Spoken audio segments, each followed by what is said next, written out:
Lemon Amiga present.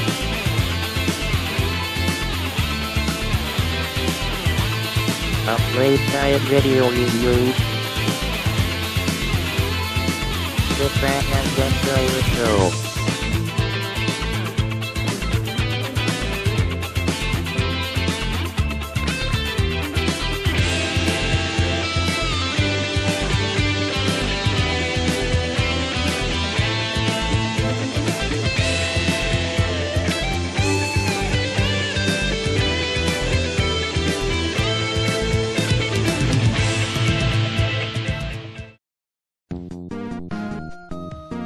Hey there, welcome to another Lemon Amiga play guide and review. In this week's episode we'll be checking out A.P.B, All Points Bulletin, developed by Walking Circles and published by demerits in 1989.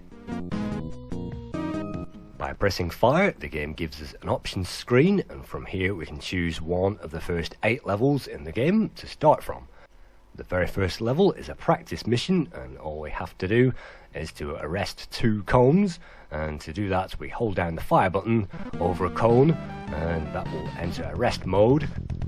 Car 54, return to station. But you can see the screen there is very dark on the original Amiga version, so let's lighten that up so that we can see what we're actually doing by increasing the contrast by arresting 2 traffic cones that will fulfill our quota. But the original Amiga version was very dark indeed, and with extra contrast that certainly makes a tremendous difference to the game, and you must wonder why the programmers managed to cop that up, but they did. Then we'll be given a bonus depending on our time and gas remaining. On the second level we must arrest a number of litterbugs, and as you can see there, 8 litterbugs must be arrested in order to complete this mission.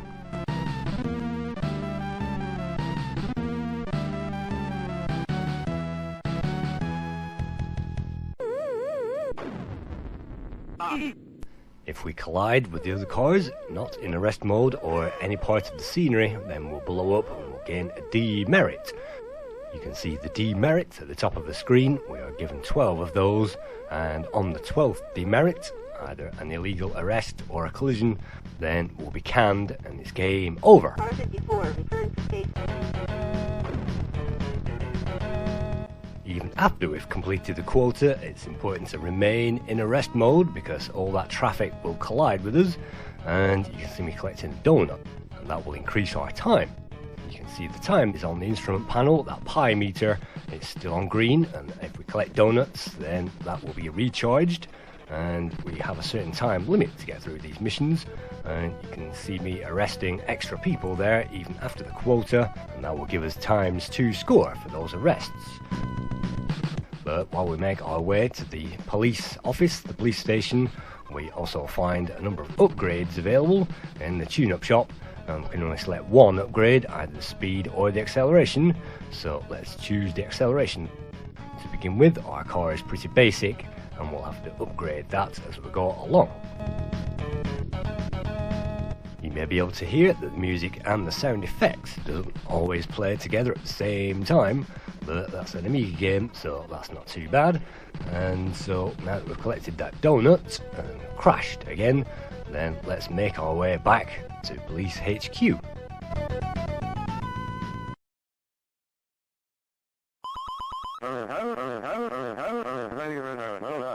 We are now qualified to arrest a major suspect.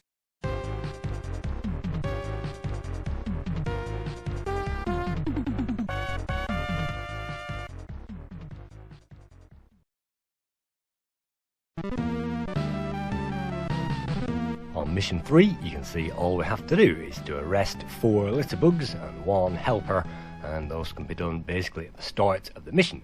But the main part of the mission is to find and track down and to arrest the criminal. In this case it's Freddy Freak, and he's worth $1,000 if we can arrest that guy. So that's the litterbugs out of the way, and the music will change when we only have 1 to find, and that's the helper. But let's keep our eye out for that guy, and it isn't always obvious where those guys are. Car 54, return to station. because of that huge open map there, we're just going to collect another donut, and as we shall see later on, this huge map, just like Grand Theft Auto, means this game is pretty large. But here we go, this is the guy that we're looking for, and you can see the meter. All we need to do is to keep arresting that guy. And then it's back to the station to collect our reward. It's important to remember on every single level to find that garage and to tune up our vehicle, and then that means that we can actually tackle the later missions. We can also upgrade our brakes, and we can even buy a gun for our vehicle as well, but on these early missions all we can buy is speed and brakes. We've bought the acceleration already, and so let's see what the difference that makes. You can see I'm driving past a donut store and our gas is running low. And there are little things like, well, automatic vending machines there.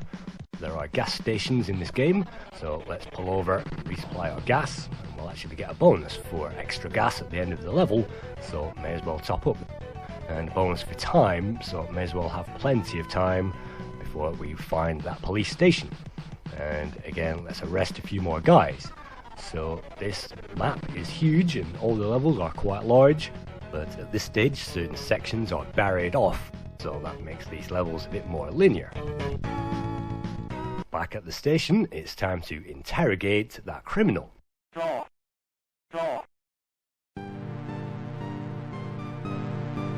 By waggling our joystick left and right furiously, he'll eventually confess. I'll confess! I'll confess! So just like the arcade, all those criminals are in there, and it's a great feature to have in this game.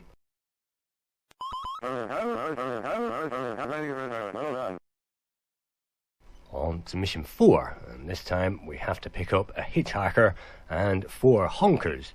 And honkers take 2 arrests before they will actually be arrested, and so you'll have to put double the effort into those. Again, you can see part of the road is barriered off, but let's take this opportunity to find ourselves that vehicle repair shop and the gas station there. And what can we pick up? Well, in this case it's brakes, speed, or actually guns. Let's pick up the gun, and now by pressing fire rapidly we can actually fire a gun, and if that bullet hits the criminal in arrest mode, that will count as an arrest. This game doesn't really give much time to mess around unless you know where those donuts are, and then you can pick up the extra time. So let's continue. All we need to find is one hitcher, and hitchers are usually found at intersections and junctions, so pick up a helper there for extra bonus points. And yet again, the game determined there to give us a demerit, even though we had the fire button held down. In arrest mode, the game determined to throw us into wreckage. Let's pick up the extra time since we're on yellow. Let's arrest that hitcher. Car 54, return to station. When the music plays, then we only have a certain time limit to get back home, depending on how much we've got left. You can see those automatic vending machines there refusing to give us any more donuts, and slowing down to a stop only reminds us that we can die in this game. Let's continue and let's find eventually those car park spaces in front of the police station. And then let's collect our bonus and move on to the next mission.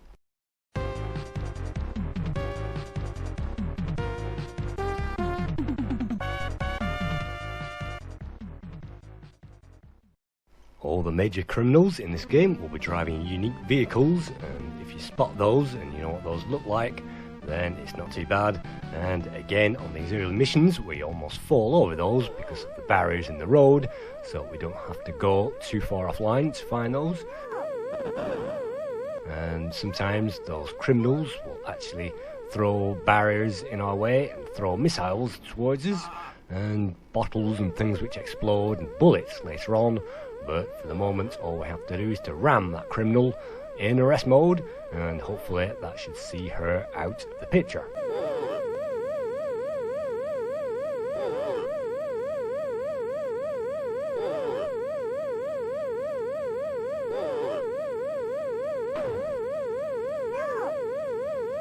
It's great that many of the arcade sound effects have made it into this game, including the helps and the pullover, and I sure could use a donut from the arcade, although as we shall see just a little later on, they haven't converted all those voice sound effects, and the graphics, even though they are well drawn, especially for a top-down driving game from 1989, this game certainly isn't arcade perfect, and there are 1 or 2 bugs with this game which make it slightly undesirable, and when you die, unfortunately, sometimes those deaths can be a little unnerving when you weren't ready for those.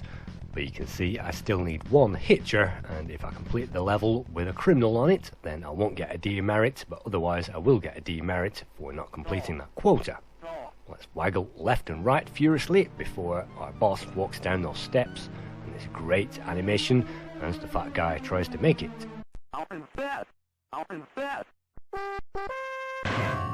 And that's another one in the bag. That's a great sound effect when those prison bars clamp down on our prisoner.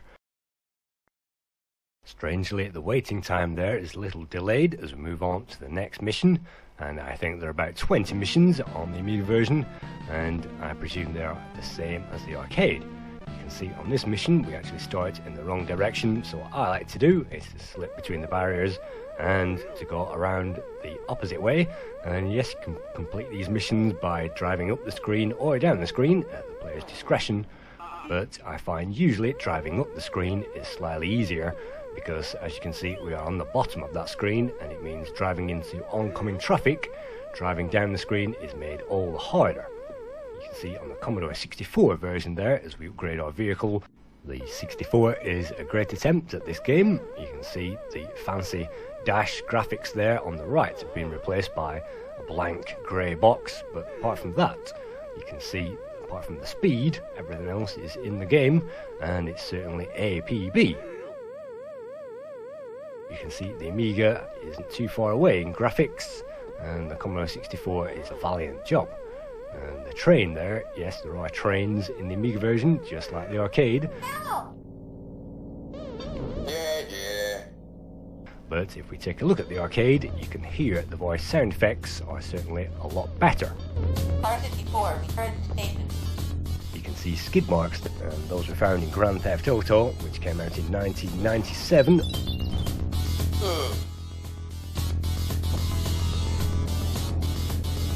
Car 54, don't break out.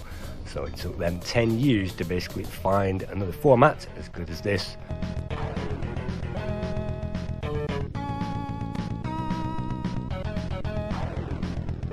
And you can see there I'm being trapped in the road, which virtually kills our life stone dead.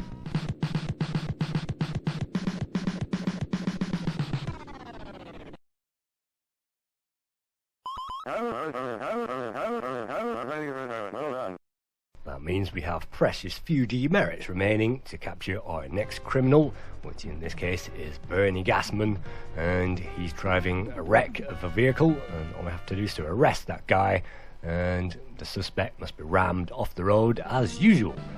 As you can see, every level will increase our quota, and now we have to find 1 helper, 1 honker, a hitcher, number of dope dealers which take 3 arrests, and a little bug which only take 1 collision before they are arrested. And we also have to find Bernie Gassman, who's floating around this level at some point. We only have 1 demerit remaining, and 1 more means we get canned, so we have to be careful here to drive in the centre of that road and to be on arrest mode 100%. At this stage, the handling of our vehicle is not so great, and it doesn't really accelerate and slow down very quickly either. The player has to remember to upgrade their vehicle on every single level and go out of their way to do that before they get back to the police HQ, so they have the best chance of completing these levels. And those tiny white boulders there, we cannot afford to even glance those or they will blow up. Let's hope that we find another hitcher, and we still haven't seen Bernie Gassman. But we can go off the beaten track, and we really do need to branch off the main line in order to find Bernie, but unfortunately that's our last collision, and that's game over.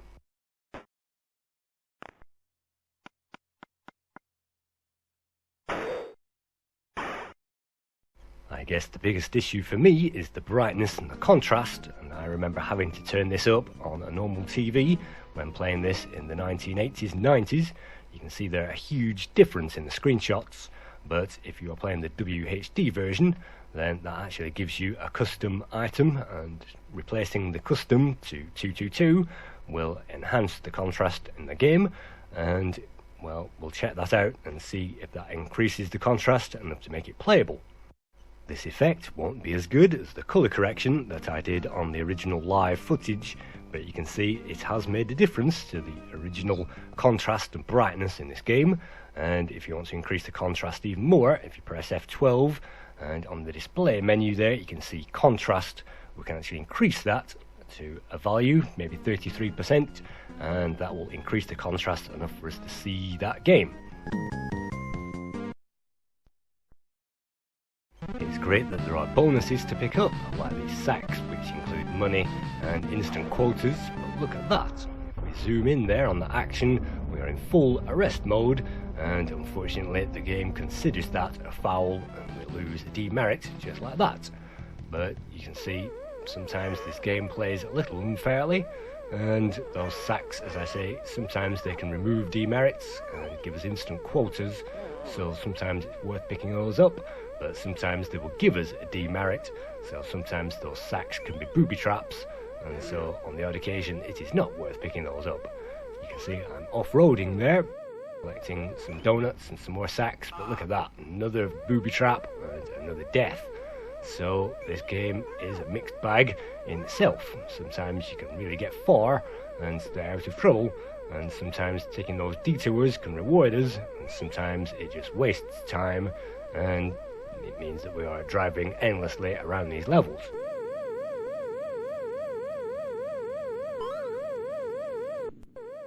So while you see me taking a wander around the landscape, I'll just tell you that the original game was the Tengen 1989 arcade original, and Tengen was taken over by Atari, and this game was coded by Walking Circles, which was a subdivision of Demarc, and they created Snow Strike on the Amiga for Epix in 1990, Race Driving in 1991 for Demarc, also Skull and Crossbones, and Rugby World Cup also appeared in 1991. This game was originally coded on the Atari ST by David Selwood, who claimed to fame was Rollerball on the C64 in 1983 there for Ocean, so his Ocean history is quite extensive, ranging all the way back there into the 80s. The music was David Whittaker, and he also created music for Golden Axe, Shadow of the Beast, Lemmings 2, and Speedball. David Whittaker is still working in the business on the Lego Star Wars series, and he's also working on the Lego Hobbit, which is due out in 2014. Meanwhile, back with the game, you can see I'm just about to die, having explored this level a little too long. You can see the time is running out and I can't find any more donuts.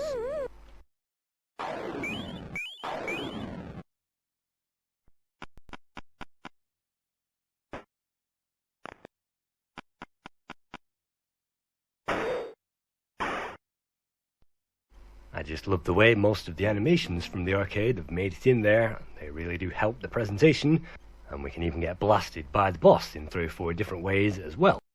So let's move on. Let's choose level 8, which is the last level we can actually choose from the level selector, and you can see the speed and the firepower is certainly increased because the game naturally assumes that the player has collected all those on the way to level 8.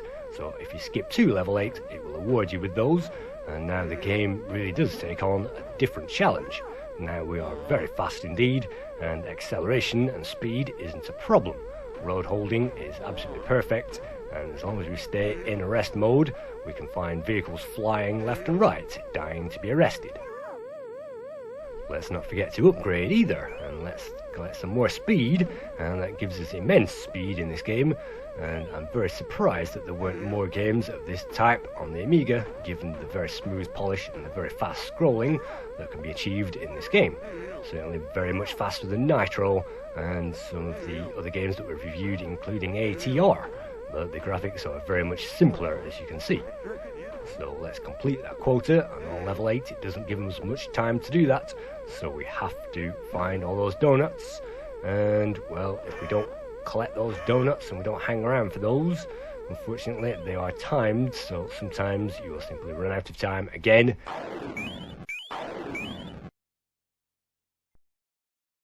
If we fail to meet that quota at any point on any level, then we'll have to do that level all over again. So you can see me doing level 8 all over again. And if you found a particular one of these sects contains a level complete, then you can go straight to that and complete the level, otherwise we'll have to do it again the hard way. Luckily we now have the speed, the acceleration, and because we chose to skip through these levels directly onto level 8, that gives us the extra armour we need to progress in this game.